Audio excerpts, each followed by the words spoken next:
How you guys doing today? It's Anthony Gangi. Welcome to another episode of Tier Talk, the transgender edition. Yes, guys, we're going to be talking about transgenders. This is a very tough topic, but we feel that it's something that we need to explore. There's going to be a lot of stuff that we're going to be discussing along the way that is going to be probably a discovery for us.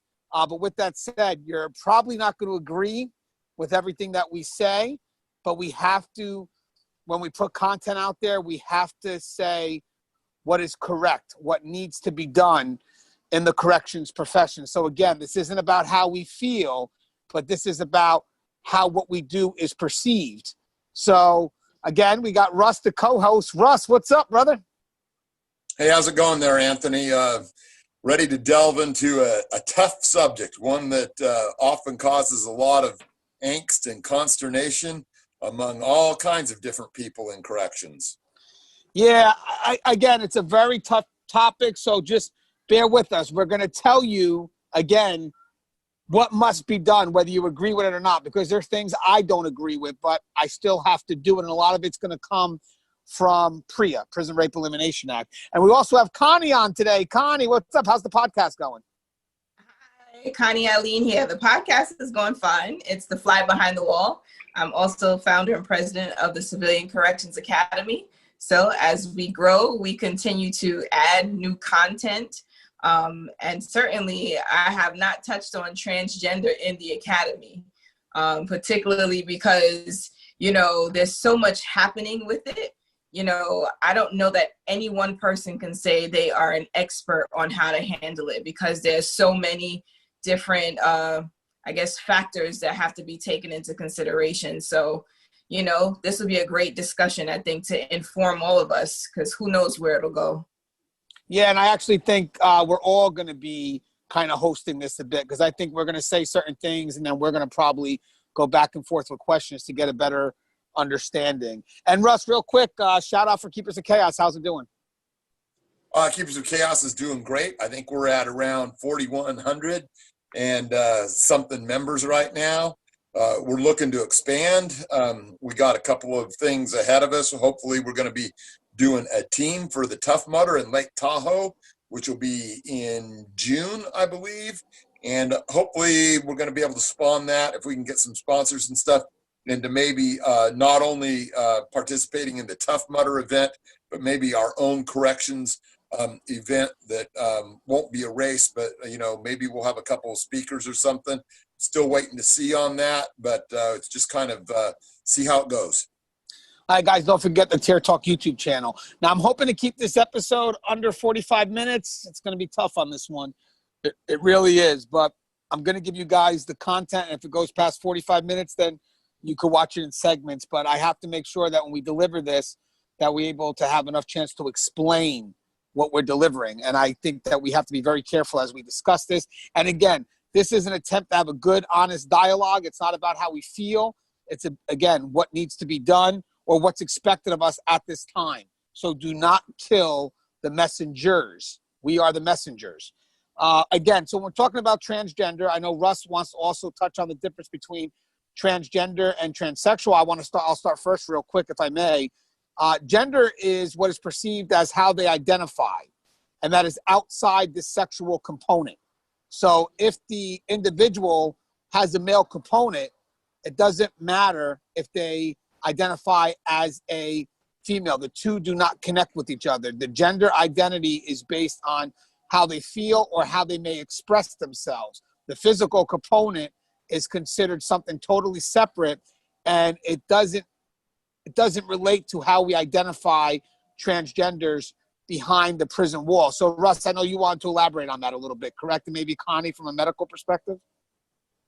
Well, yeah, Anthony, one of the problems that we have when we start discussing this is some people really aren't clear on their terminology, and they use terms interchangeably, and they're not necessarily that. And it's important to know the differences and distinctions, at least when we discuss it, because there's so much involved in the safety of these individuals, and also not just their safety, but stopping some of these same individuals that we're talking about from becoming predators themselves and unleashing them.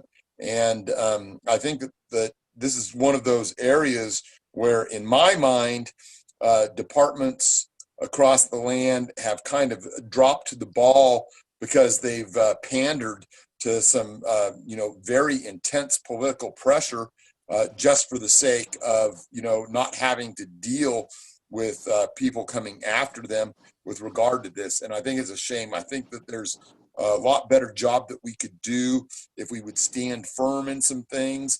And it would also be safer for all of the individuals involved if we did stand firm. Right. So, you know what, Russ? I like what you said, because this dialogue right now is the outcome of those decisions. So be advised, that's what we're discussing, the outcome of those decisions. Connie, I mean, some facilities will actually say transgender is classified as a GID, gender identity disorder. How would you go ahead and define transgender, transsexual, and basically also the difference between gender identity and being identified by the sexual component?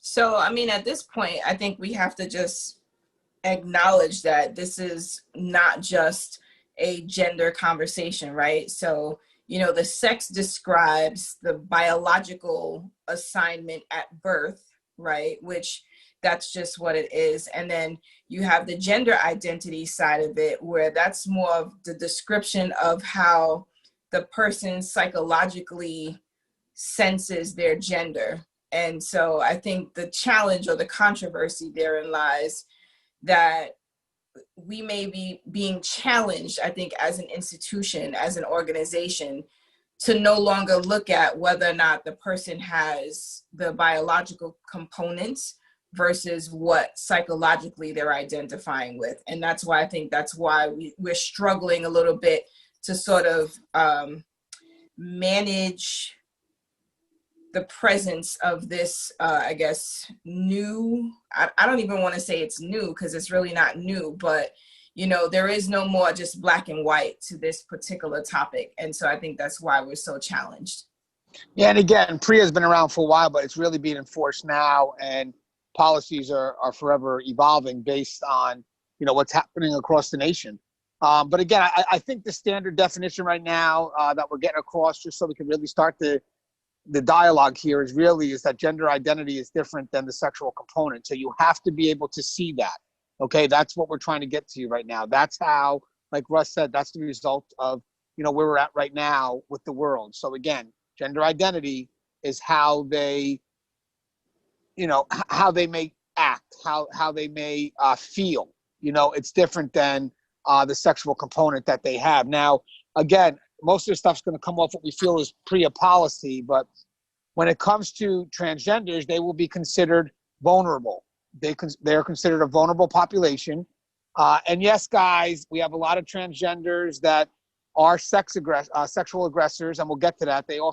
You could have transgenders that are both predators and prey, but right off the bat, they're all going to be considered vulnerable. So you can actually classify them as potential prey or vulnerable. Now, guys, we're only going to talk about one half of the dialogue, by the way, because there really is no policy related to females who feel like they're men. This is really related to men who feel like they're female, because that's where the biggest controversy is. Right now, if you're looking for the push to put females who think they're men into male facilities, it's not going to happen. And I don't know why that's not a discussion. Who knows? But right now, the focus is on this. I don't think we haven't thought about the adverse, but right now, this is where it's at.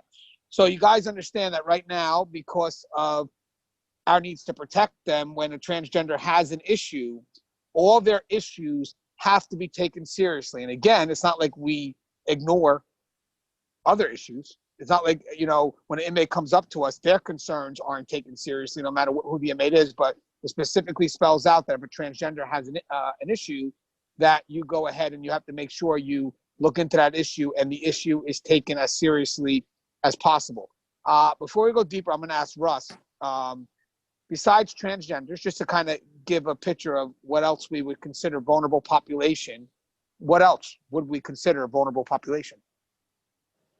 Definitely effeminate homosexuals. right? That's always a concern whenever you have them, especially in some sort of general population setting. They are apt to be preyed upon. They also, just because they're effeminate doesn't mean that they can't do some preying themselves. I've seen some of these effeminate homosexuals get involved in fights. I've seen them involved in slashings. I've seen jealousy rear its ugly head, and seen multiple stabbings caused because of that. So that's definitely one part of the population that's very vulnerable. Another one, of course, can be anyone that's mentally handicapped in any way, whether that means that it's some sort of traumatic brain injury or that they've been that way from birth, because a lot of those people tend to be very trusting, and so they can be manipulated and taken advantage of. That's all that comes to my mind right now. But I'm sure that Connie could probably flesh out one or two more. Yeah, me and Connie had a discussion. Me and Connie had a discussion when we were driving in, and I'm going to let her take. I just want to mention one thing when you said those with mental health issues as well. So those that may have developed some sort of mental health issue, as maybe even they've been in the system, like schizophrenia could be something that you develop through time. But Connie, what were some of the other inmates that we would consider vulnerable? So we would consider those who are medically compromised. So someone who's like visually impaired or hearing impaired. We'd also consider anyone who who's smaller in demeanor, in stature. We would consider those who it's their first incarceration to be particularly vulnerable. I don't know.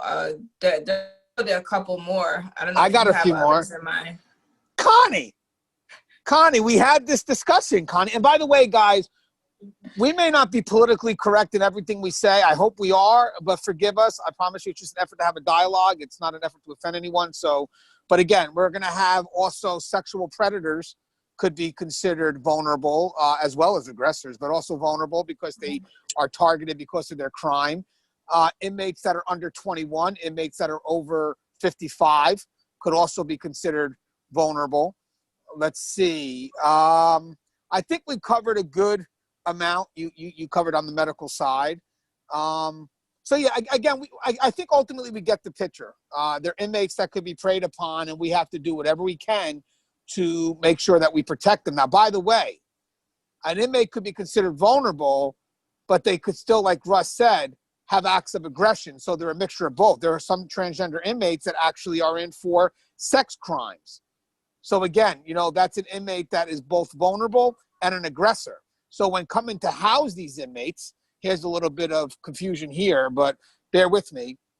You have to keep in mind the safety and security of the inmate in question, but also the other inmates who they may house with. So let's do it this way. See if I can break this down, and hopefully we get an understanding of this. And Russ, you may be interested in this because I don't know if this was really going into effect before you left, but you basically have three categories of how we do it: vulnerable, aggressor, or neutral. Okay, so for the inmates that are strictly vulnerable, like as we said, maybe a transgender inmate that really never had any acts of aggression, maybe in for shoplifting, who knows, we could consider them vulnerable. So you may want to house them with an inmate that is vulnerable, so another inmate that's vulnerable, or neutral, an inmate that's not vulnerable, but they don't have any acts of aggression. They're not a violent inmate. They're not a sexual predator, definitely not a sexual predator. But you don't want to house them with an aggressor, which is someone that's, maybe extremely violent or in for some serious sex crimes or has a history of sex crimes in the prison. So again, a vulnerable can be housed with a vulnerable or a neutral. A vulnerable cannot be housed with an aggressor. Okay, now, if you have a vulnerable who's also an aggressor, well, you have two concerns now. So because they're vulnerable and an aggressor, they can't be housed with another vulnerable. And they can't be housed with an aggressor because they're vulnerable. So they're housed with a neutral. Okay, so does everybody understand that? Russ, what's your thoughts on that? It's a little complicated, right? Yeah, it's, I think sometimes we twist ourselves into pretzels over these things. That's why I'm an advocate in all of these things. I know that you have to look at things that way. But this is one of the reasons why I'm firmly against, intermixing of the actual sexes just based on the fact that they identify one way. I know that sometimes you might have to have, specialized housing units in a situation like that that would cater to individuals that, do have that particular gender dysphoria, or even if you don't want to call it that, if you just want to say, that they identify different from their sex. But I think that too many times we're allowing certain factions politically to stir the pot in a manner that causes us all kinds of grief in trying to sort this stuff out. In a way, it is like rocket science. You're having to, do so many different calculations against so many different variables that the outcome is never, ever certain. Right, and the liability that they hold you on. Now, I will say this, with a lot of inmates that are coming into the system, the people that are in charge of those moves have to really keep track of those inmates that sorry, man, someone tried to peek into the video there while we're talking about transgenders. My 3-year-old just decides to come in and join in on the dialogue, so I made sure I quickly kicked her out. That's not a dialogue for her. But my wife came running in. She saved the day. She's a hero. She's a hero that doesn't wear a cape, but she goes above and beyond because, that's something she showed zero tolerance for. You know what I mean? So, but yeah, I knew it was happening too because she started to get louder, the kid. I heard, sorry, the kid, my daughter. She started to get louder. I was like, oh, as I'm having the dialogue, I'm hoping, don't go to the door. Don't go. And she opened it. So first, I'm happy that she knows how to open doors because that's a milestone for kids. But you did it once. There's no need to do it again and again and again. So, okay, so real quick. So it's a lot to keep track of, like Russ mentioned, but there is a big liability. The last thing you want, guys, if I can just emphasize, is you don't want a vulnerable with the sexual predator. Because if something happens to that vulnerable inmate, they're going to be able to research and see what the cellmate was in there for.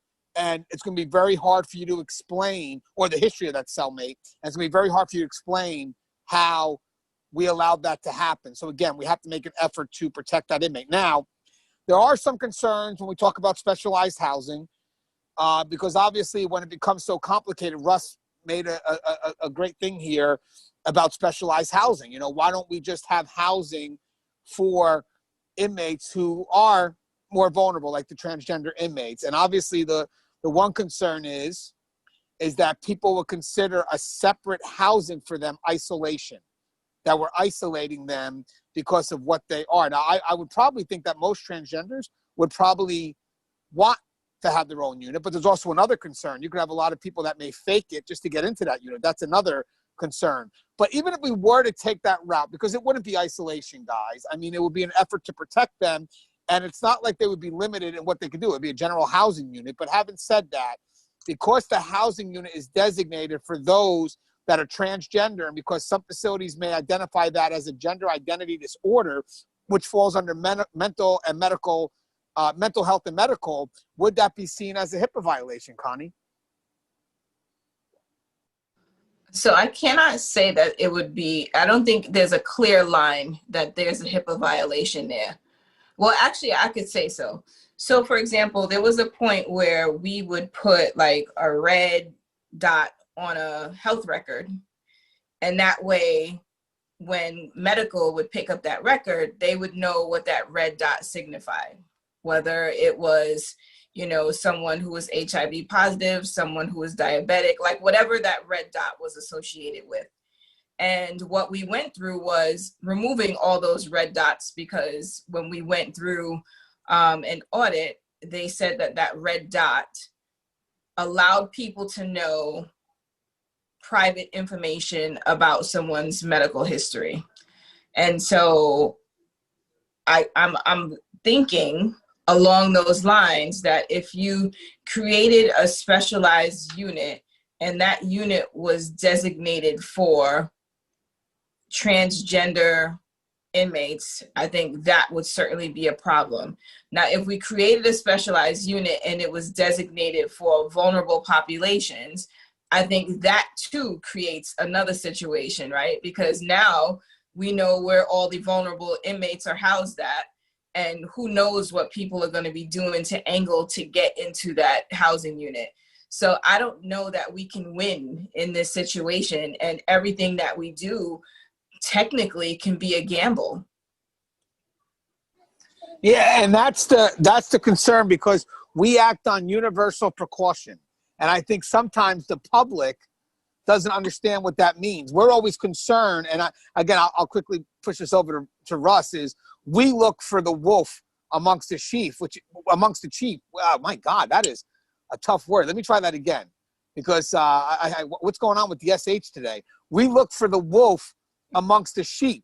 You know, that's how we look at the world when you're a first responder, when you're in law enforcement. That's how we look at the world. I think the public looks to protect the sheep, even if there's the potential for a wolf. But sometimes what we will do is we'll do whatever we can to protect the sheep to get to that wolf. And Russ, you know that right off the bat, Russ, right? How many times are we looking for the wolf and people get mad because sometimes we have to lock things down and, but that messes with the rights of the sheep. But right now we have a wolf and they're out there. Yeah, my bread and butter has always been the safety and security. And so, whatever their crimes, whatever their disposition, whatever their sentence is, we follow an oath to protect those people, whether they're part of a vulnerable population or whether they're part of a predatory population.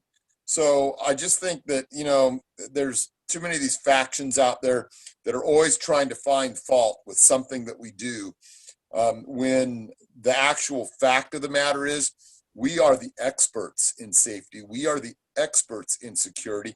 We are the experts in managing diverse populations of people that present all sorts of threats and challenges to us. And yet at the same time, they are the ones, and by they, I mean the politicians and, these special organizations and stuff. They're the ones that are always trying to throw up all these roadblocks and different policies and procedures that they want implemented without any real concern or knowledge about how it affects and impacts real safety and security. Yeah, remember, because they stay focused on the one when we focus on the many. And we got a couple of more topics that are going to be controversial as we go through with this topic. But I still want to touch on one more thing. So we did touch on maybe the concerns about people manipulating their way in.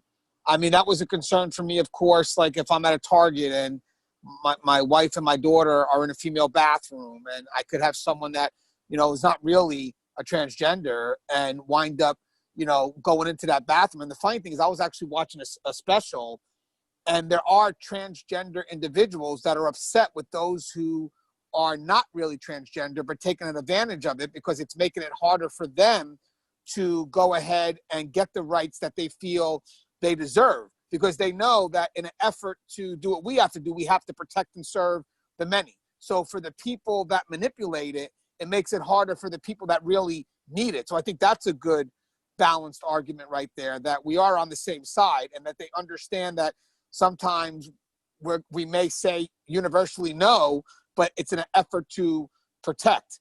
Now, one of the things right now, a big hot topic is, transgenders going into female facilities. Now, again, we're talking about transgender females, which is a male a male at birth that identifies as a female.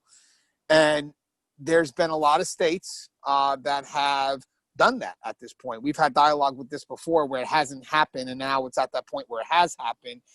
And the thought is this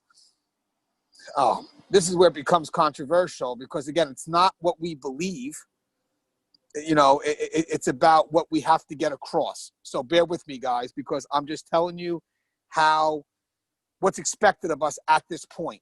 So the thing is that when you have a transgender, Gender, D-E-R, I'm not saying Gendered, because that's another thing. You don't want to say transgendered. It's transgender or transgenders. You have to make an effort to do whatever you can to protect that individual. Now, we're talking about an individual that is actually a real transgender, not someone that's manipulating the system. This is someone that, we have to make an effort to protect, and someone that's not classified as an aggressor. This is someone that's solely a vulnerable inmate. Again, based on a history of nonviolence, just maybe a shoplifter or whatever is some petty crimes. So what's going to happen here is that we have to first make sure that they identify as a transgender. So now some inmates will come in already on the hormones and already in the process. They've decided to do that before they got arrested. And that's a good eye for us when they get locked into the system, because we know, okay, well, this person is already on the medication, especially those hormone pills. So this person's already in the process. So that to us, is that light that we need to maybe start the dialogue. Now, there's an identification process when they come in, even if it's on intake, where the inmate could be asked, how do they identify? And technically, you should be asking all inmates that, just to keep things fair, because we can't assume that they're not or they are. We're allowed to ask, like, how do you identify? The reason why you're allowed to ask that, in my opinion, is because PREA offers things to them to better protect them. So you need to know how they identify, so you give them what's supposed to come their way, which could be things like 2 classification meetings a year. So you see them every 6 months. Again, making sure that they have what's needed, especially if it's feminine products, like bras or even panties, whatever it is that they request to have. Also, the pronoun. The pronoun is extremely important. If the person's identifying as a she, you have to make it known that, you're calling that individual a she. You cannot call them a he. You're going to, don't forget, mistakes do happen. You're working in a male facility, there's a good chance you're in the rhythm and you're going to call that individual a he, but you got to correct yourself, especially if that person's identified as a female. Because at that point, if you keep on doing it, it's going to fall into some form of harassment, which will wind up falling into a PREA violation. Because remember, PREA violations are either going to be harassment, voyeurism, or some form of sexual assault. Now, I know a lot of people get upset. Well, I'm not calling he or she. You have to. If the person identifies, you have to. That is a number one PREA concern right now, is for when staff doesn't recognize the individual for the gender that they are. And again, I'm telling you what you have to do, regardless of what I believe. I'm telling you what I have to do, so we make sure we stay away from lawsuits that are really, if you know what's expected of you, this should not even be a lawsuit that should exist. It's a simple thing. Just do it. Just do it. Now, another thing I want to mention real quick is that this is where sometimes management and frontline have a bit of a disagreement. And this is where I'm also going to cross into Connie as well and Russ to see what you feel. Because now remember, there should be training, because a lot of this stuff is really coming from PREA policies. And there should be some training and some communication as to why we have to do these things. And please, guys, understand the why. So when you do a training, this isn't just telling people what to expect. This is telling why it needs to be done. Because if you don't get that why off, people are just not going to understand it and they're not going to comply. The why is so important. Okay, so when you have a male becoming a female, so again, identity-wise, transgender inmate, you have to make sure that you are able to commit to what they need in the facility that they are at, which means that you do have to take their concerns seriously. Now, even if they may be manipulating the system, because some of them could be, as we mentioned, it could happen, you still have to make the attempt to do what's expected, because all they got to do is get a lawyer and they'll rip you apart.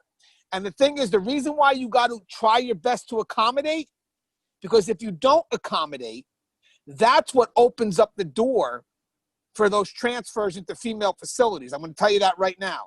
Something as simple as not allowing a transgender inmate to shave their legs in the shower for an extra 5 minutes. I know it sounds crazy, guys, but it's true. All right? You have to try your best to accommodate, so when the inmate goes to say that this facility is not doing enough, that's when we could show we went above and beyond. Even if it's a bit of a nuisance, in the long run, it helps. Let's play chess, not checkers. Let's play chess, not checkers. Help management do what they can. So when the inmate goes to say, well, I can't be here because it doesn't accommodate my needs as a woman, you could say, well, you get your bras, you get your feminine supplies, you get extra time in the shower. You know, whatever it is that we have to accommodate, it's being accommodated. And that's where also medical is a big part of that, because most likely medical is going to have respect, because they're going to have to measure that transgender for those bras, because the orders, I believe, Connie, the order for the bras do come from medical, correct? Because I'm pretty sure they measure it and then they order the bras, correct? That is correct. So, you know, the process essentially is, once someone has been identified and they've already started going through the hormonal process, the treatment process, and they require having a bra, we usually make sure that they get the bra. We do the measurements. And, you know, though some people say, I know one of the, you know, issues that we dealt with was there was really some resistance to us getting a bra for the offender. And I think the reality is that we issue uniforms, and the bra essentially would be seen as something uniformed that would be issued. Same thing with panties. And so, you know, as much as some people really did not support that, our reality is that that was part of the uniform, and we needed to make sure that we were making the appropriate accommodations. Right. Now, some of the recent changes I've seen also when it comes to identifying the inmate as a transgender is, used to be a panel. I believe it was a doctor, mental health professional, maybe custody, I forget, but definitely a doctor and a mental health professional. Now a lot of facilities have pushed to the inmate self-identifying, and that's what we go by, even if it's different than what they came in with. I find that to be a bit of a concern, because you could have inmates that could just manipulate that. I think there really should be some experts involved in determining if that inmate really is transgender, or, as I said, gender identity disorder. But again, that's just my opinion. But that self-identification could be a concern for me in the long run, because again, I could just walk in and manipulate the system and say, hey, I feel like I'm being a female, and basically we'll just go by that without really having a professional out there to really make that determination based on, you know, what the inmate was taking on the outside, maybe some, you know, mental health things, just something outside of my scope or anybody that's doing the intake process. Now, this is going to be probably the most controversial issue that we're going to talk about this. And this is actually bigger than the transfer of a transgender inmate into a female facility. But, oh, wait, you know what? One more thing. I apologize. One more thing. When we transfer an inmate that is a transgender inmate, let's say into a female facility, obviously I would like to think it's because for some reasons we have failed to protect the inmate at some level, which I hope that's never the case, but it happens, guys. Or we just can't accommodate to their needs. So there's no option, again, to, I hate saying nice things, that's not really the case, but to put them in a private unit. So most likely they would go to a female facility. But now, don't forget, we have a female population that now could be considered vulnerable because, you know, I know it's a transgender inmate, it's female, but they still have that male sexual component. So with that said, that's where the conflict is. But how policies are being restructured now is, it's like facilities are now defined by gender identity and not by the sexual component. So again, I don't want people, don't kill the messenger here. Again, whether I agree with it or not, I have to give you what's out there so you get a better understanding of why. And again, it's hard to say this. I don't want to get people angry, but guys, it's not an effort to say I agree or disagree. It's just, this is what it is. So when you have the transgender go into the female facility because they identify as a female, and that's pretty much how these facilities are now. And again, it's funny, you don't see anything on the adverse. We don't see, you know, females becoming males going into male facilities, because they would probably still see that female, even though she's becoming a male, as vulnerable. But we'll put the males into the female facilities, however you want to define that. I'm just throwing it out there. The rules for the female inmates are going to be the same rules that apply to the transgender who is now in a female facility identifying as a female. And the reason why I'm saying the rules are still going to apply, and I think Connie knows where I'm getting at with this, right? Connie, we talked about in the car. Do you understand about that one rule we're talking about? You want to introduce the rule? Because you promised me you would. Because this is the controversial part. But Russ, and I know you're going to see this is the controversial part, but we have to give out what's correct. What's the correct information based on what's provided to us from the policies that we have to follow. And again, I want to mention that PREA states, and it's going to be in the policies that we have now, that you have to take the concerns of the transgender seriously. So here it is. Well, this is the tough part. It's hard because it's the question is this. Wow, I don't know why I'm having so much trouble saying this because I know this is controversial. The question is this. Should female officers strip the transgender inmate knowing that they still have the male component? Now we're talking about at a female facility, but we could also reflect back to when the inmate's in a male facility because that's one of the accommodations, believe it or not. So, you know what, Russ? I know you'll be objective and fair when discussing this, and this is outside of how we feel, Russ. It's what's expected of us. What's your thoughts on what I just said? If a transgender, now, even if this was in a male jail, Russ, even if it was in a male jail, and we have to accommodate the needs of that transgender, and again, I say that because that's what policy expects for us. If we don't accommodate those needs, it's an easy lawsuit. If that transgender says, I don't feel comfortable being stripped by males, I prefer to be stripped by females, and we can't do half and half. We can't have a female strip the top and a male strip the bottom. That's a security concern. Do we have to accommodate that? The rules as they stand today tell us that we do have to accommodate that. However, when you look at both sides of the issue with regards to staff, does this mean that a staff member has to be put in an uncomfortable position where they don't want to have to do that strip search? This is why this is such a tangled and thorny subject. There's just, there's just no getting away from all these competing issues, all these different variables. And it's, to put it quite frankly, it's just, it's just almost unmanageable, almost completely unmanageable. Okay, so I'm going to comment on that. Again, whether I agree with it or not, I have to give out the information that's there, but doesn't mean I agree, doesn't mean I don't agree. I have to be objective and fair, because remember, I'm still on job, I have to be seen as non-biased, and I'm looking here to make sure we do what we can to protect that transgender inmate. So there is a reason for having this dialogue, and there's nothing here that's telling us not to do our job, so I'm trying to leave my feelings out of it. But this was actually something that was also personal to Connie, who's a medical professional, who, when I was telling her this is my thoughts, so I have a female now that by request of the transgender says, I want to be stripped by a female officer.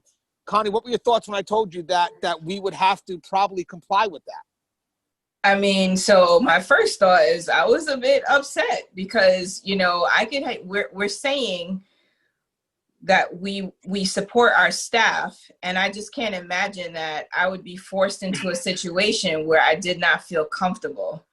And, I think about just where does the union stand on these issues when you are being placed in a position to follow an order, right? Because the inmate has a preference, right, of who does what. I feel like ultimately, yes, you may be given an order, but how much of myself am I supposed to compromise for the sake of this situation that I'm placed in is really where I'm at. It's like, I get it. This is what the inmate would like to happen. But I mean, I also get the other side of that conversation where, like, this is my job, right? And the variables of my job will change from time to time. And this just may be a requirement. I just don't feel that I should have to be forced to do that if that is something that makes me feel uncomfortable and may possibly render me ineffective in what you're asking me to do. Okay, now first off, spot on, guys. Now, don't kill the messenger. This is a disclaimer. But I still have to go ahead and be the devil's advocate. Is that what it is? Because I want to make sure that we provide a perspective. Now, again, it's not whether I agree with it or not, just a perspective. So please don't kill the messenger. I'm just going to get a message across, again, whether I agree with it or not. And I hate having to say that because I know this is controversial. PREA doesn't protect staff, by the way. I want you guys to know that. PREA is totally pro-inmate. So part of the PREA standards is, again, taking the concerns of that inmate very seriously. If that inmate requests it, it's actually not an unethical order. So whether the person feels uncomfortable or not, maybe there could be some discretion from the supervisor, when it comes to having that female staff at a female facility do the strip for who is now perceived as a female inmate.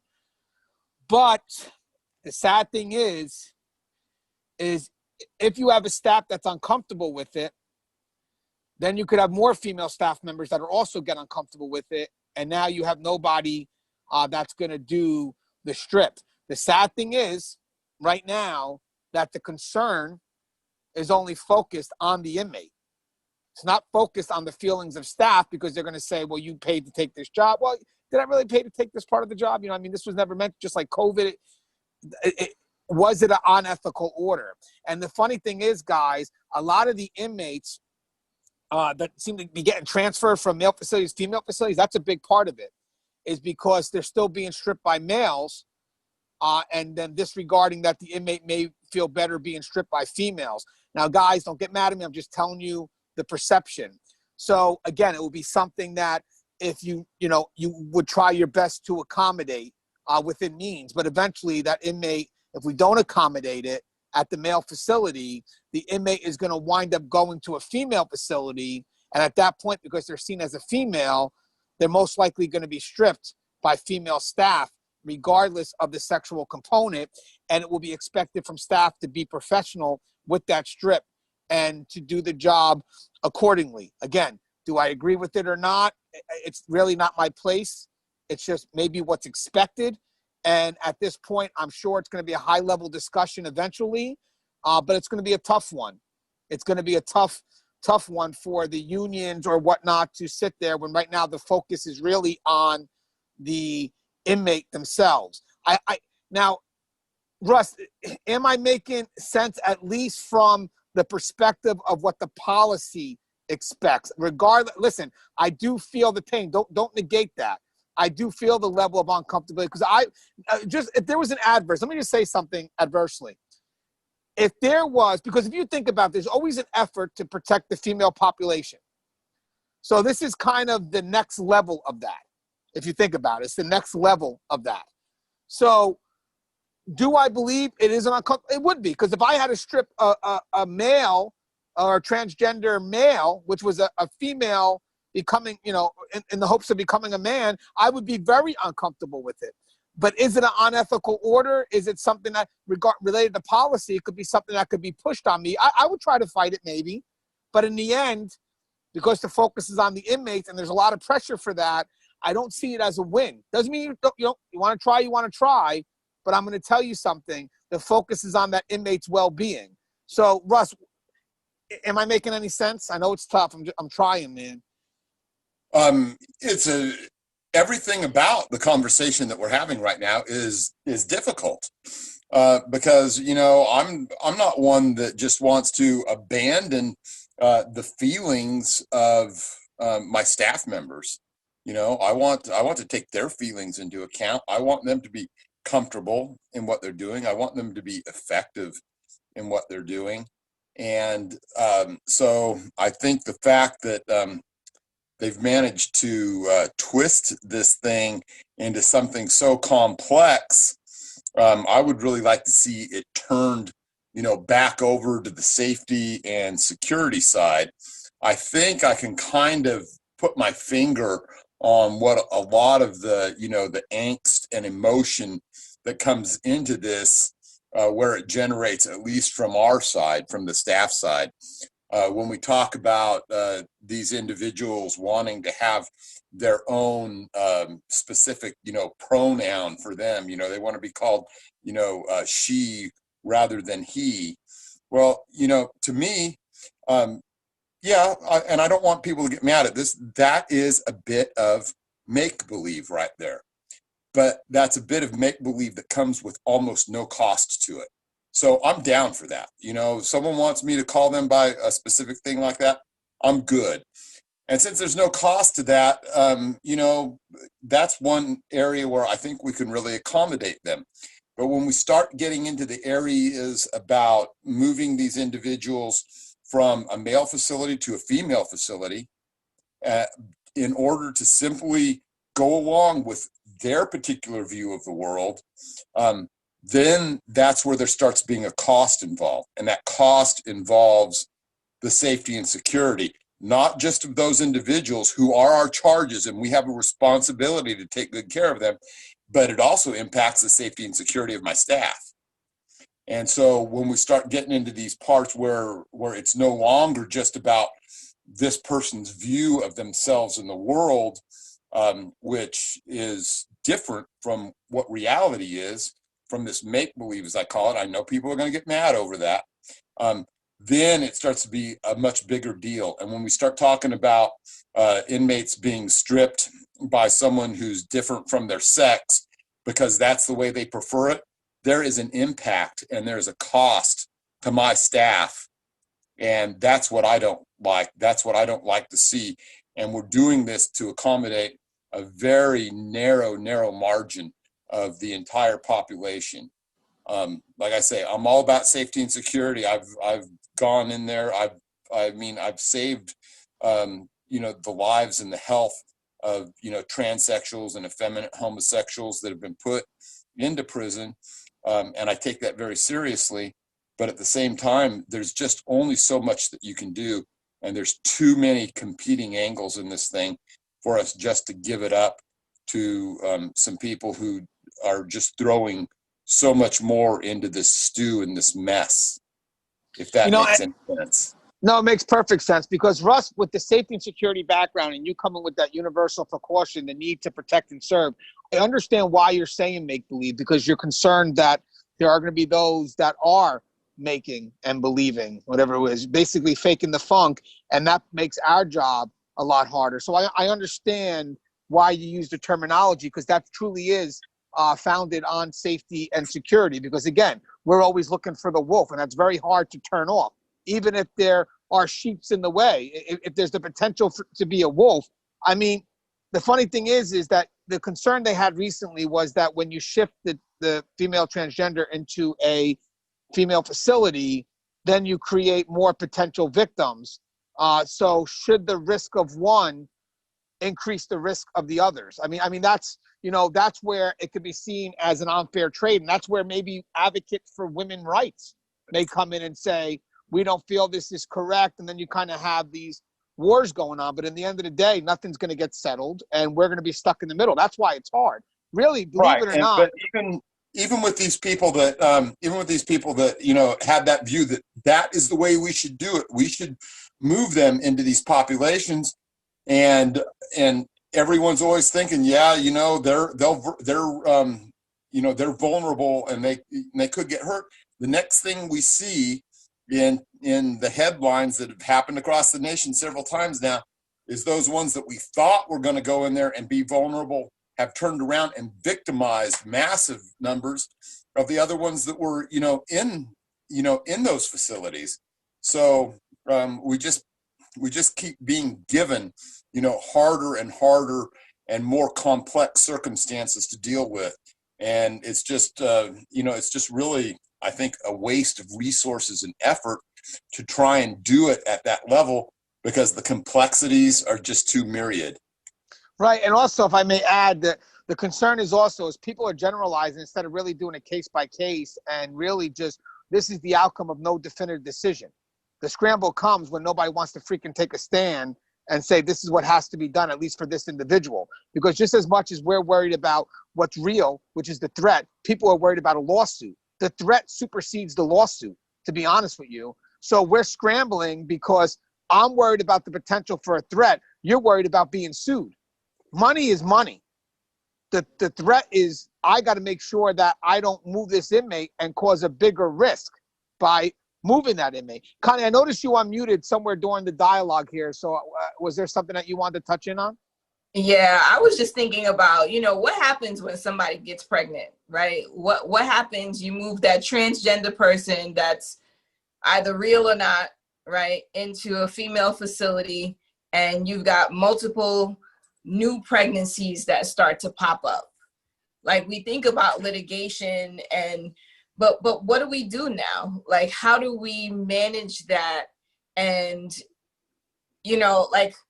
I just feel that here it is, we're having all this wonderful conversation, and we've got people who aren't working in our shoes, making decisions on how policies should be crafted and drafted and such.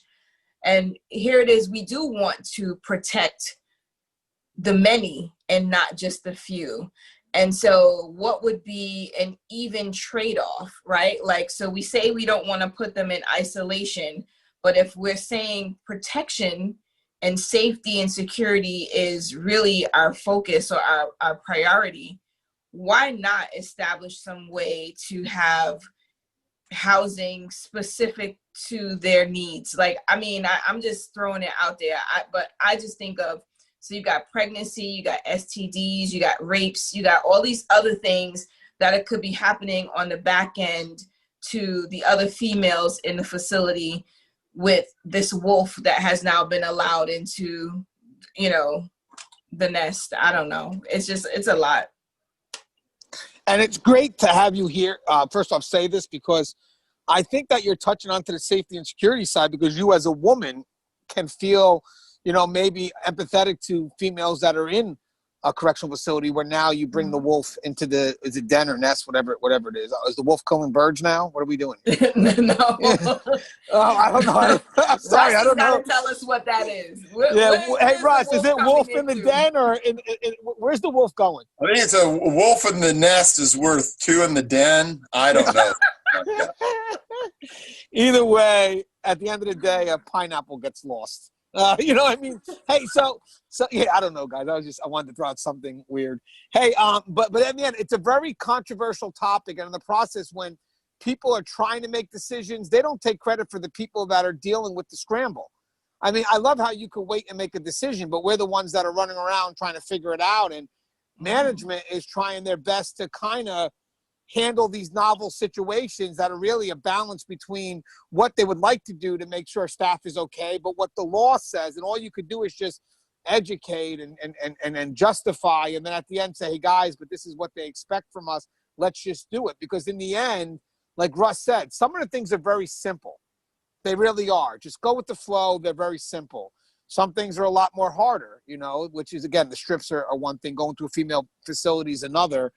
But at the end, the way the world is shifting, if we don't make an effort to accommodate at any level, it leaves us open to lawsuits on so many different levels. And the problem here is that we're not thinking ahead. We're just so focused in the moment. And it's not about just the moment here. It's about where we're going to be 6 steps from now, and the problem is that it's like tit for tat. And in the end, the inmate's going to wind up winning, going to wind up getting a big lawsuit, all because you wanted to have that moment, or because you wanted to call them a he or whatnot. And again, I'll get you kind of just real quick. And again, I'm just giving you guys a perspective, whether we agree or not. I can't do a show and tell you what some may want to hear. And again, still being professional, like Russ said, still maintaining that universal safety and security. But the people that are creating these rules, these laws, they don't have that background, and their focus is very myopic. What they do is they do what they need to do first, which I feel is to benefit the inmate, and that will adapt and adjust to that. But there's certain things that are very tough for us to adapt and adjust. But Connie, what was that thought? So I was just thinking just about, like, I think we could probably list all the, challenges with this particular topic.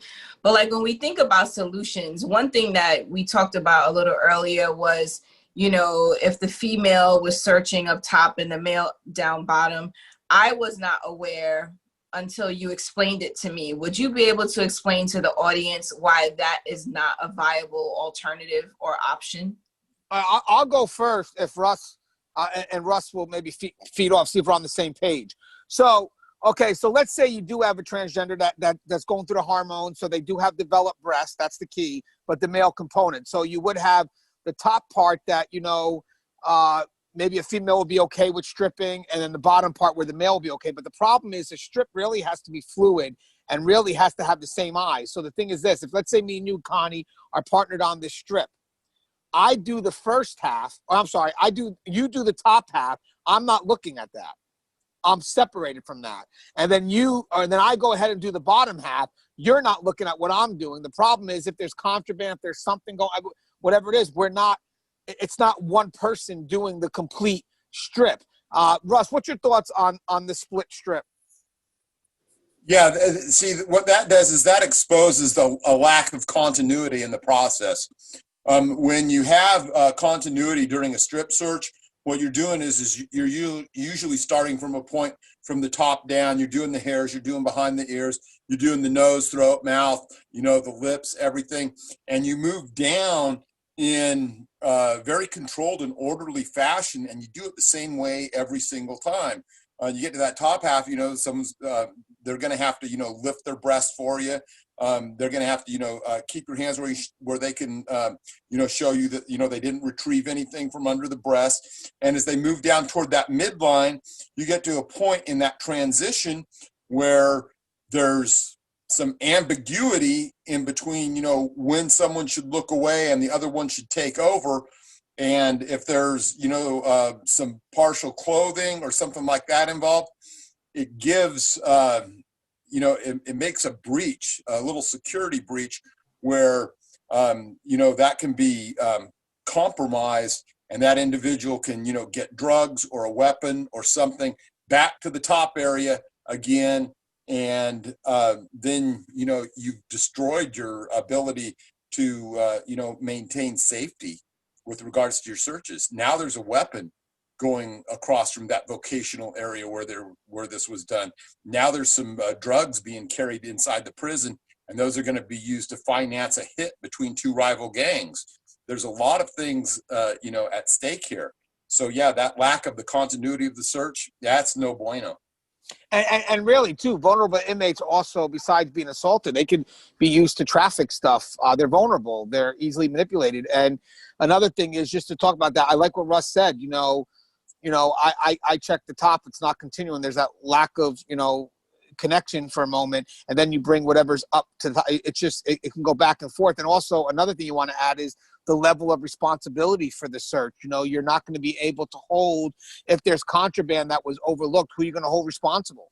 Because you're not going to know who exactly missed it, because I didn't miss it. You're never going to be able to hold someone responsible, and you can't hold someone unfairly responsible. So, and again, if inmates started realizing we were doing searches that way without that continuous flow, you probably have a lot more inmates claiming that they're transgender just because it's easier for them, to maybe traffic or, hide stuff. But does that make sense to you? Any questions on that or? No, it does. But I was just thinking, when you try to think of what are some of the alternatives, right? Because I think of when we had someone and, we made sure that person still had access to programming, that person still, had meals, they still were able to essentially socialize, they still went to school. I feel like if we can show that we're still able to provide the same services, does it really matter that the person would be separate from I don't know. I don't have the answer, but it's how do we come up with something that's helpful or actionable? Okay, so of course I'm being the devil's advocate this whole episode. Thanks, guys. But hey, what the hell? I'll lose a subscriber too. I'm going to do it from the inmate's perspective too. The transgender could easily say, I have developed breasts. I don't want those breasts seen by men. And that's going to be taken. I'm sorry, guys, but I have to, I have to give you that perspective. Now, whether I agree or not, I'll do the disclaimer again. But the point is, it's what's perceived from the people making these laws, because they're going to, what? The crazy thing is they're going to ask something so simple. that we have to move ourselves outside of how we feel about it. But they're going to say something like, so you couldn't accommodate that strip? And when you have the staff available, do I have female staff? Yeah. So why couldn't you give the order? Like, what's so wrong? Let them do their job. That's how they would perceive it. Now, as I said, it's a great battle for the union to have. Let them do it. But as of now, it's just another reason that the inmate's going to push to say that he could not be in that facility because, again, he, you know, we or she, I'm sorry, couldn't be accommodated. And again, that's what I'm trying to tell people. When you have the transgender in that male facility, you're going to scramble to try to accommodate their needs.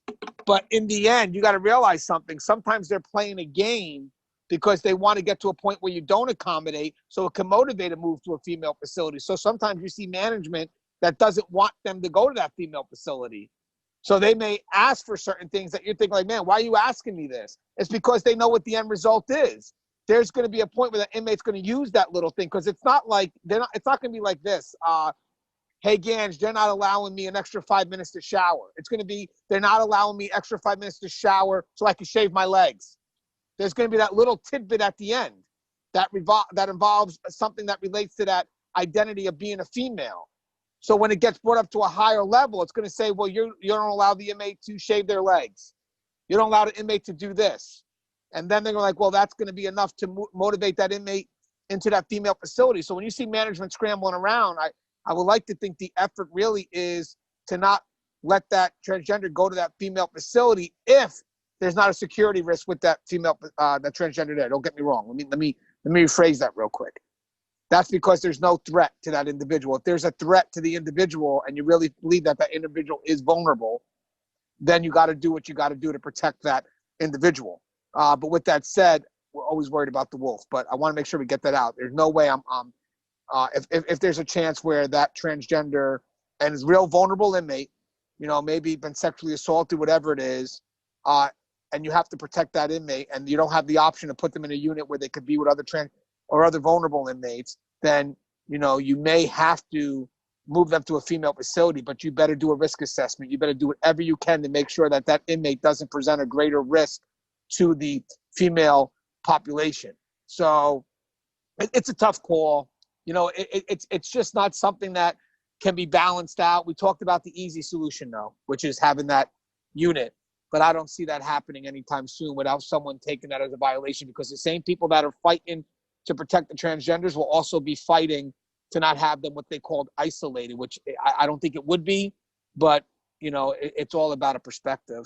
I think we covered a lot. This is a longer show, but there was a lot to cover. I did mention that. So hopefully people get a lot from it. Maybe something you listen to multiple parts. But anything you'd like to say in closing, Connie? I just want to add one thing that we didn't talk about, and that is the cost associated with all the medication that supports this transition, as well as I think I've seen a few cases where the states had actually paid for the gender affirming surgeries.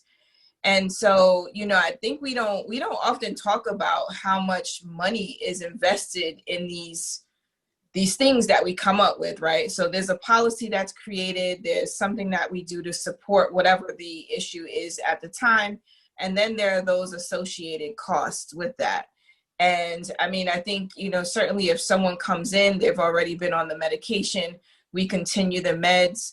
But I always wonder, you know, is it like, are we doing too much by going forward and paying for these surgeries?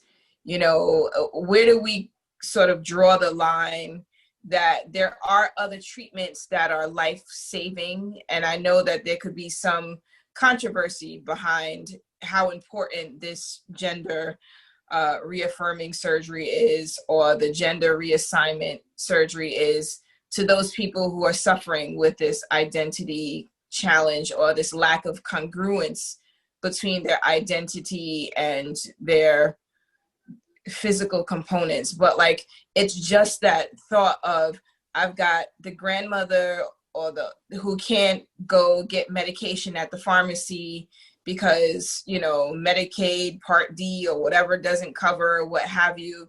she's not committed a crime, she's not done anything wrong, she just doesn't have the finances she needs to stay healthy or to stay alive. And then on the back end, we've got, you know, the facilities that are carrying a very significant financial load to do these elective surgeries. You know, I mean, I don't know what you guys feel about them, but, you know, I just feel like it's a pretty tough situation or position for facilities to be in. You know, I agree 100%. I think how it's viewed, again, guys, don't kill the messenger, please. How it's viewed is well, here's a concern real quick before I tell you how it's viewed is that inmates may actually commit crimes just to get the surgery because, you know, the state will pay for it. Same thing as you may have a female inmate decide to get pregnant and then commit a crime, so the state pays for the birth of the baby. But with that said, how it's looked at is if they can confirm that inmate really is gender identity disorder, and again, hopefully it's, you know, they're on the hormone pills, they're coming in with those concerns, and maybe definitely if the inmate was already in transition and they get arrested, you're going to have to do what you can to maintain whatever work was done. We know that. That's obvious. But if it's before the work, but they're showing that they already in the process with the hormone pills and stuff, that they've been taking it on the streets, and again, that could still be manipulated too. But either way, the perspective is that if you don't do it now in some states, that it's considered, I think, a violation of the 8th Amendment, cruel and unusual punishment, where they can't get to be who they are. And again, that's the perspective, whether I agree with it or not, but that's the push. And unfortunately, you know, we have to go by what's being said. So again, it's not about what you believe. It's about what's expected of you at this point. And that's why it was good to have this dialogue. You have to keep, you know, the belief here, but you have to do what's expected. Hey, Russ, anything in closing? Yeah, you know, I just want to thank both Connie and you for having this discussion. I think that this is a real testament to Tier Talk. We're not shying away from the hard issues. You know, we're willing to tackle these things head on, put our 2 cents worth in. Some people may like what we say, some people may not like, but regardless of whether you liked what we said or not tonight, rest assured that we're striving to move the profession forward. We're striving for you guys and gals out there who are in this field. And, you know, we're hoping that we're providing some guidance and some help for you, whether you agree with us or not. Okay, now before we come to an end, obviously, you guys check out Keepers of Chaos. Connie's got 2 podcasts, Conversations with Connie, Fly Behind the Wall, Tier Talk YouTube channel. I protected Russ in regards to, I wanted to ask him a controversial question, and I didn't. But since Russ says this is what we do at Tier Talk, and this is what this channel is about. So for those of you that stayed long enough to get the bonus question, because I think I answered a lot today. I think Connie stepped up, and I was hoping that Russ would touch on something, but he didn't. So I'm going to go ahead and sit back, and then Russ, after you answer the question, Russ, you could sign us off and cue the music, okay? But remember, we have to give out the right information, Russ. Oh, wait, Connie, come back in. Where did Connie go? It's like she turned off. You better. You No, gotta I'm here. Oh, I thought you were signing off. No, not at all. I wanted, before Russ answers this, I want maybe Connie, just tell me if you think this is a good question for Russ to answer. If not, we'll let it go. Now, Russ, you were in management. You were a supervisor. So you know that you're that person that has to deliver the message and get the job done, correct? Yes. So you happen to be working in a female jail, and you have to strip a transgender, and you order a female officer to do it, and she tells you no. What do? Connie, you think he should give the effort to answer that? And Russ, remember, we got to give out the right information. So how would you appease the situation? Because I thought because you always jump on this. I thought you were going to jump on it, but you didn't. You went around it. So I'll tackle this one head on. All right. You know, depending on you know what policy states or not, whether or not I can give that particular order, I am gonna take those feelings into account, because I always want to respect my staff. So if I have a chance to bring another female over to come over and conduct that strip out, I'm going to do that, because that's the kind of supervisor that I want to be. I'm not on any power trips. I understand not wanting to, break those cultural barriers with regards to modesty and viewing of the opposite sex. Having said that, if she is the only one that I have to go to that, I'm going to ask her as a favor to me whether or not she will conduct that strip search. And I would hope that out of respect for me, she would. The last thing I'm going to do, though, is I will give that order and if necessarily write it, because one way or another, I have to move that inmate through to the other side of whatever that is, whether it's coming back from vocations, whether it's from intake to the housing unit. The work has to get done one way or the other. Russ, I love it because you went from where I wanted you went from the beginning, but you made it emergent at that point, and that's the key. So now the officer not doing that could it could be a potential threat, because now the person could have some contraband and obviously transfer that contraband or whatever it is. But I wanted to get it out there because, again, if you notice what Russ just said, it has to get done, regardless of how we feel. But he did take into account, and hopefully the officer that's given the order understands how complicated that order is for that supervisor, because Russ even said, I'm taking that into account. But with that said, the end result is okay, listen, I've given you the respect. I've asked. I have nowhere else to go on this. You got to help me. We got to get this done, because now you're stopping what needs to be done. Again, it's very, very tough situation, but I want you to know, in the effort to complete the order, don't think for one moment the supervisor or management is not taking your concerns into account, but we're very limited as to what the outcome of that's going to be. Because in the end, if this is the concern, and I know why Russ led to that last part, which could be the potential discipline, is because if one person says no, it could open up the door for everyone to say no. And now the supervisor has lost that level of control to get the job done, because the supervisor is not going to be able to explain why he, as a male, had to do that strip when I had other females available. All that shows is the lack of, I would say, the lack of authority. It's going to be looked at as a lack of authority. So he better have done, you better, as a supervisor, cover yourself by saying, hey, I gave the order. They weren't doing it. This was just a problematic issue at that time. But if they don't see the discipline, sad to say. But hey, be advised, though. Let me give another note for the officers that stay for this. The discipline could be the beginning of your argument, by the way. So, Russ could actually be doing you maybe a favor. By disciplining the officer, now you could put a grievance in and someone will finally have to make that decision. So, could work either way.